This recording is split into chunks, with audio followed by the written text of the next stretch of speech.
नमस्कार। आज हमारा जो टॉपिक है वो 10+1 और 10+2 के जो स्टूडेंट्स पढ़ रहे हैं तो उनके लिए बेसिक कॉन्सेप्ट्स है नंबर सिस्टम। बहुत सारे बच्चों को जो है नंबर सिस्टम के बारे में प्रॉब्लम आती है, तो आज हम एक्सप्लेन करेंगे कि नंबर सिस्टम होता क्या है और हम उसको कैसे जो है समझ सकते हैं, याद कर सकते हैं। तो स्टार्टिंग सबसे पहले हम करते हैं कि कॉम्प्लेक्स नंबर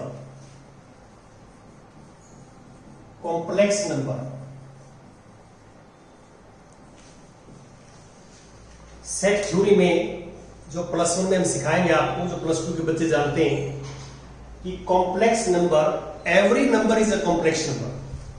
आज तक जितने भी नंबर हमने पढ़े हैं, लिखे हैं, देखे हैं, ऑल आर कॉम्प्लेक्स नंबर्स। और कॉम्प्लेक्स नंबर को हम C से डिनोट करते हैं। C जो सिंबल्स है वो कॉम्प्लेक्स नंबर के लिए है। अब हम थोड़ी सी डेफिनेशंस की बात करते हैं कि what is the definition of A complex number. A number put in the form of A plus iota B. A and B are real number. Iota, value of iota is square root of -1. Square root of -1 is called a complex number. हम किसी भी number को इस form में represent करते हैं, इस form में लिख सकते हैं, तो that is known as complex number. ये कॉम्प्लेक्स नंबर की स्टैंडर्ड फॉर्म है। और हम every numbers is a complex number. कोई भी कॉम्प्लेक्स नंबर है तो हम इसको इस फॉर्म में कन्वर्ट कर सकते हैं। इसमें A और B is real number, A and B are belong to R, और this is iota. Value of iota is square root of -1। तो कॉम्प्लेक्स नंबर्स को हमने दो कैटेगरीज में डिवाइड किया।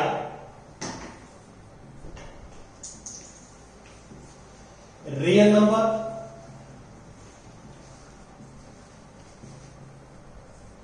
और नॉन रियल नंबर्स।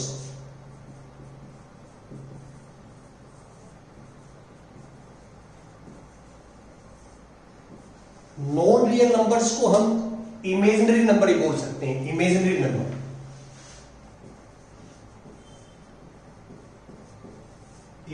नंबर्स। पहले हम नॉन रियल नंबर्स की यदि बात करें कि ये किस टाइप के नंबर होते हैं। हम कोई भी नेगेटिव रियल नंबर लेते हैं तो square root, negative real number का square root 1/4 square root -4 square root. Negative real number के स्क्वायर रूट को हम बोलते हैं नॉन रियल नंबर और इमेजिनरी नंबर। इनकी स्टडी हम बहुत कम करते हैं, ये ज्यादा नहीं आते हमारे, फिर भी हमें पता होना चाहिए। अब हम बात करते हैं रियल नंबर्स। रियल नंबर्स को हम R से डिनोट करते हैं। R is denoted by set of real number. R से रियल नंबर को डिनोट करेंगे। अब व्हाट इज रियल नंबर? हम काफी छोटी क्लासेस से पढ़ रहे हैं कि this is real number line. इसको नंबर लाइन ही बोलते हैं हम, और रियल नंबर लाइन है ये। और दिस इज -∞ टू +∞। हम किसी भी नंबर को नंबर लाइन पे रिप्रेजेंट कर देते हैं तो that number is called real number. ऐसा कोई भी नंबर जिसको नंबर लाइन पे हम रिप्रेजेंट कर सकते हैं, यदि रिप्रेजेंट हो जाता है नंबर लाइन पे, तो that number is called real number. वो रियल नंबर है। अब रियल नंबर्स की हमने दो कैटेगरीज कर दी। रियल नंबर्स को हमने जो है दो कैटेगरीज में बांट दिया। दैट इज रैशनल नंबर्स और irrational number. irrational numbers. Rational numbers का सिंबल होता है क्यू। क्यू क्यू जो है रैशनल नंबर को डिनोट करता है, set of all rational number बोल सकते हैं इसको हम। अब what is definition of rational number? इसमें काफी बच्चों को कंफ्यूजन रहता है। A number put in the form of p by q, q not equal to 0। Mathematics में डिनोमिनेटर के अंदर 0 नहीं आना चाहिए, क्योंकि वी कांट डिवाइड 0, हम 0 से डिवाइड नहीं कर सकते। And what are p and q? p and q are integers. p and q are integers. Lower classes के अंदर रैशनल नंबर की डेफिनेशन ये बताते हैं, ये ठीक है। लेकिन अब 9th ऑनवर्ड्स हम क्या करते हैं, इसमें एक चीज और ऐड करते हैं कि p HCF of p and q is 1। Highest common factor of p and q is 1। p and q का हाईएस्ट कॉमन फैक्टर 1 होना चाहिए। ये 4 कंडीशंस हैं रैशनल नंबर के लिए। First condition, rational number put in the form of p by q। Second, q not equal to 0। Third, p and q are integers. Fourth, HCF of p and q is 1। कई books में इन दोनों को conditions को combined करके लिखा हुआ है। इनको हम ऐसे लिख सकते हैं कि p and q are coprime. p and q are coprime integers. इन दोनों को इकट्ठे भी लिख सकते हैं आप और अलग अलग भी लिख सकते हैं। दैट इस टाइप के जो नंबर हैं उनको बोलते हैं रैशनल नंबर। और जिन रियल नंबर्स को हम not written in the form of p by q, जिनको हम p बाई q की फॉर्म में नहीं लिख सकते, जैसे √2, √3, √5, पाई। बहुत सारे बच्चों को ये डाउट रहता है कि पाई को रैशनल नंबर मानते हैं। क्यों? क्योंकि बच्चा ये सोचता है कि पाई की जो वैल्यू है वो 22/7 होती है, जो हम मोस्टली लोअर क्लासेस में यूज करते रहते हैं, या 3.14। 3.14 और 22/7 जो पाई की वैल्यू होती है वो अप्रोक्सीमेट वैल्यू होती है। पाई की जो डेफिनेशन है वो ये है सर्कमफ्रेंस अपॉन डायमीटर, सर्कल्स की सर्कमफ्रेंस अपॉन डायमीटर। और यदि आप किसी भी सर्कल्स की सर्कमफ्रेंस को डायमीटर से डिवाइड करोगे तो इसकी जो एक्सपेंशन आएगी वो नॉन टर्मिनेटिंग, नॉन रिपीटिंग आएगी, जो इररेशनल नंबर की एक्सपेंशन होती है। नॉन टर्मिनेटिंग, नॉन रिपीटिंग, ये जितने भी इररेशनल नंबर हैं, अब √2 को आप जो है फाइंड आउट करें लॉन्ग डिवीजन मेथड से, स्क्वायर रूट निकालें तो कभी भी रिमाइंडर 0 नहीं आएगा, चलता रहेगा। और जो एक्सपेंशन बनेगी, आंसर की एक्सपेंशन बनेगी, वो नॉन टर्मिनेटिंग, नॉन रिपीटिंग बनेगी। ऐसे ही पाई की सर्कमफ्रेंस अपॉन डायमीटर आप करेंगे तो उसकी जो एक्सपेंशन बनेगी आफ्टर डिवीजन, रिमाइंडर कभी भी 0 नहीं आएगा। और जो आंसर की एक्सपेंशन बनेगी नॉन जो है टर्मिनेटिंग, नॉन रिपीटिंग। अब रैशनल नंबर्स को हमने जो है 2 कैटेगरीज में डिवाइड कर दिया रैशनल नंबर्स को, इंटीजर्स और नॉन इंटीजर्स।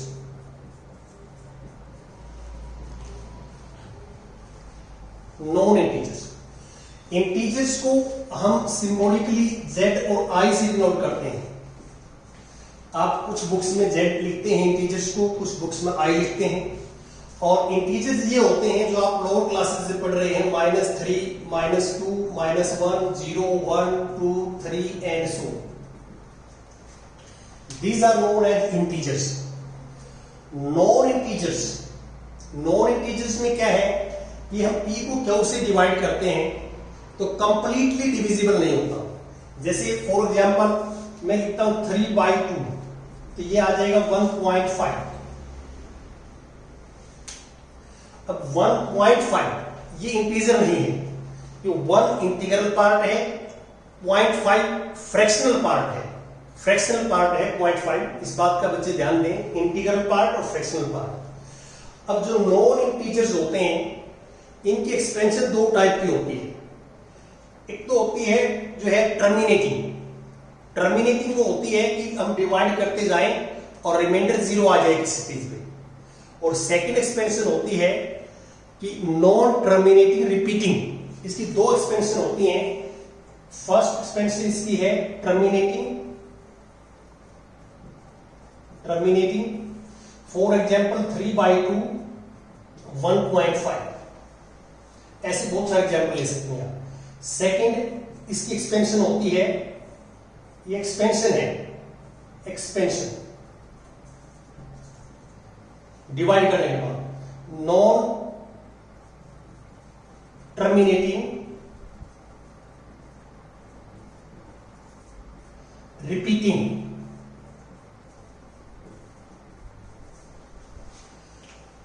इस इरेशनल नंबर की मैंने आपको जो बताई थी एक्सपेंशन, वो ये बताई थी इरेशनल नंबर की कि नॉन टर्मिनेटिंग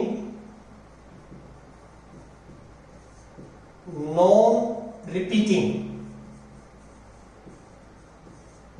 ये 9th क्लास के जो है पढ़ाते हैं हम, ये चैप्टर्स है 9th क्लास में कि ऐसी एक्सपेंशन हम बच्चों को डिवाइड करके या लॉन्ग डिवीजन मेथड से स्क्वायर रूट निकाल के या डिवाइड करके बताते हैं कि जो नॉन इंटीजर्स हैं, जो हम रैशनल नंबर बोल सकते हैं कि all non integers are rational number. तो नॉन इंटीजर्स की जो डेसिमल एक्सपेंशन है आफ्टर डिवीजन दो टाइप की है, टर्मिनेटिंग एंड नॉन टर्मिनेटिंग। अब नॉन टर्मिनेटिंग में मान लो हम एग्जांपल ऐसे ले सकते हैं कि 10/3 ये, यदि 10/3 आप डिवाइड करना शुरू कर देंगे तो ये आएगा 3.33333 एंड सो चलता रहे। तो ये कभी भी एंडलेस है, तो ये एंडलेस है, चलता रहेगा, रिमाइंडर कभी भी 0 नहीं आएगा। इसको बोलते हैं हम नॉन टर्मिनेटिंग। रिपीटिंग का मीनिंग क्या है कि कोई सेम मतलब जो है यहां 3 रिपीट हो जाता है, 3 रिपीट होता रहेगा, तो इसको बोलते हैं हम रिपीटिंग। अब इंटीजर्स आप लोअर क्लासेस से पढ़ रहे हैं, these are known as integers, इनको हम इंटीजर्स बोलते हैं। अब इंटीजर्स की जो है कैटेगरीज हमने 3 कैटेगरीज में डिवाइड कर दिया इंटीजर्स को।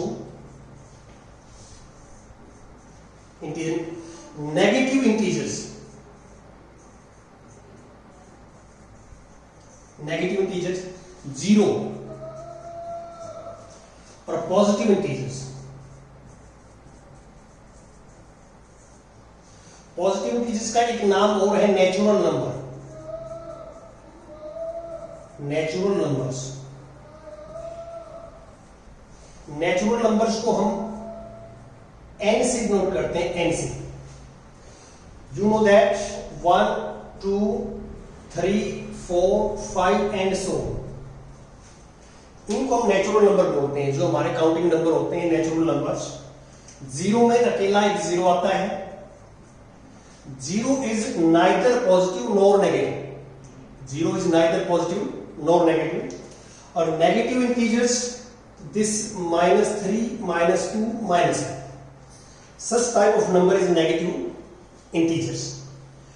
अब यदि हम पॉजिटिव इंटीजर्स को और 0 को इकट्ठा लिख दें तो whole numbers, whole numbers, whole numbers. और इसको हम W से डिनोट करते हैं, W से। W जो है वो होल नंबर्स को डिनोट करता है। अब नेचुरल नंबर्स की हमने 3 कैटेगरीज बनाई हैं।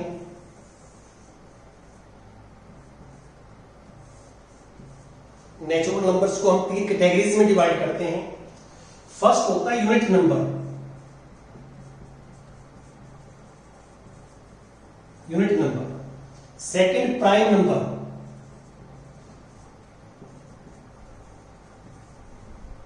प्राइम नंबर, और third composite number, composite numbers. जो नेचुरल नंबर है उनको थ्री कैटेगरीज में डिवाइड किया, unit number, prime number and composite number. अब इनकी डेफिनेशंस क्या है? A number is said to be a unit number if it has exactly one factor. Mathematics के अंदर यूनिट नंबर सिर्फ ओनली वन एक ऐसा नंबर है जिसका केवल एक ही फैक्टर है, वन से डिवाइड होगा, कंप्लीटली डिविजिबल होगा वन से, और one is factor of one के अलावा कोई फैक्टर नहीं है, only one factor, that is known as unit number. Prime number ये है कि a number is said to be prime number if it has exactly two factors. Definition इसकी है exactly two factor, exactly two factors, exactly two factors. और composite number है मोर than two factors, more than two factors, more than two factors. A number is said to be a unit number if it has exactly one factor, that is 1. ये इकलौता ऐसा नंबर है जो unit number है, और कोई यूनिट नंबर मैथमेटिक्स में नहीं है। Prime numbers, a number is said to be prime if it has exactly two factors. Say 2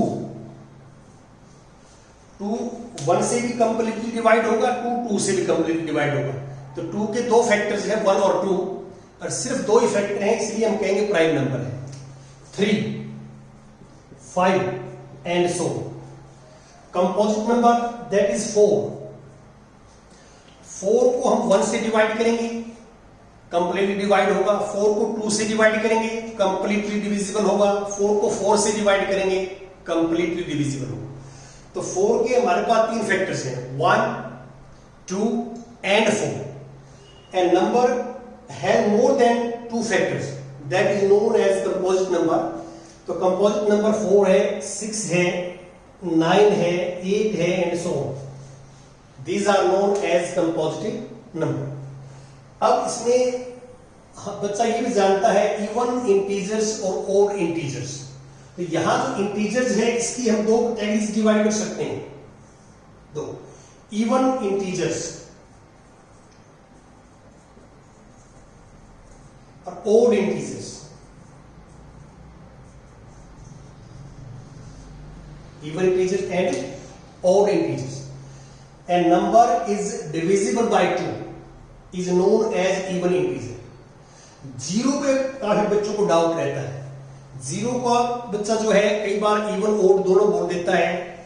zero is completely divisible by 2। यदि हम जीरो को 2 से डिवाइड करते हैं तो वी गेट 0। तो with zero is completely divisible by 2, तो therefore zero is even integer. Zero is even integers. इस बात को नोट करें आप, 12th क्लास में फर्स्ट चैप्टर में यूज भी करते हैं इस चीज को। और odd integers, a number is not divisible by 2 is known as odd integers. तो ये जो है हमारा नंबर सिस्टम है। अब डाउट्स क्या रहता है 9th क्लास में, 10th क्लास में कई बार ये पूछते हैं कि odd whole numbers are integers. अब क्वेश्चन आता है, पूछते हैं बच्चे से कि odd whole numbers are integers. बच्चा, बहुत सारे बच्चे, लगभग 50-60% बच्चे जो है कंफ्यूजन में रहते हैं और वो क्रैमिंग करते हैं, रट्टा लगाते हैं। आप इस चार्ट में देख सकते हैं कि होल नंबर की ब्रांच जो है वो इंटीजर से ही आई है, इंटीजर से ही होल नंबर आए हैं। तो that means all whole numbers are integer, but all integers are not a whole number. ये आ जाता है कि all integers are whole number, आप कहेंगे फॉल्स है, नॉट ट्रू, बिकॉज इंटीजर्स में ये 0 1 2 3 ये these are whole number, but these are not whole number. तो आप यहां एग्जांपल दे सकते हैं कि -1 is integer but not a whole number, वो होल नंबर नहीं है। ऐसे इसमें बहुत सारे क्वेश्चंस बढ़ सकते हैं। आप पूछ सकते हैं कि non integers are complex number, complex number की ब्रांच है, all numbers are complex number, ये ट्रू है, all non integers are complex number, it is true, but it's converse is not true. यदि हम ये कहते हैं, ये पर्सन है आपके सामने कि all complex number are non integer, तो we can see that this is false. ये क्या है? फॉल्स है, ट्रू नहीं है। तो इसको आप जो है, बच्चा +1 में हो या +2 में हो, जो हमारा फर्स्ट डे है वो ये होना चाहिए कि नंबर सिस्टम के बारे में प्रत्येक बच्चे को बिल्कुल क्लैरिटी होनी चाहिए कि कौन कौन से नंबर क्या क्या होते हैं। और थोड़ा सा मैंने ये टर्मिनेटिंग, नॉन टर्मिनेटिंग, रिपीटिंग ये भी एक्सप्लेन कर दिया कि 9th क्लास के अंदर जो है हम बच्चों को ये पढ़ाते हैं और ये एक्सपेंशन कैसे बनती है वो भी हम समझाते हैं। अब ये मैंने आपको जो है बताया कि हमारा ये लेक्चर चलेंगे और हमारा जो YouTube चैनल है मैथमेटिक्स बाय प्रदीप पंघार, वहां से ये लेक्चर्स आप जो है सीक्वेंस वाइज, चैप्टर वाइज ले सकते हैं और आप जो है उसको लाइक करें। और कहीं भी कोई डाउट है किसी भी जो है टॉपिक पे या वीडियोज में क्लैरिटी नहीं है और वो है तो आप जो है हमारे उसके अंदर कमेंट्स भेज सकते हैं और कमेंट्स आप भेजेंगे तो हमारे लगेगा कि आपने देखा है, हमारे के अंदर कमियां यदि आप बताओगे तो हम उनको इम्प्रूव करेंगे ताकि अधिक से अधिक बच्चों को जो है इसका फायदा पहुंच सके। और आप कमियां बताएंगे तभी हम आगे बढ़ पाएंगे। और जो है थैंक यू वेरी मच और नेक्स्ट लेक्चर में हम मिलेंगे।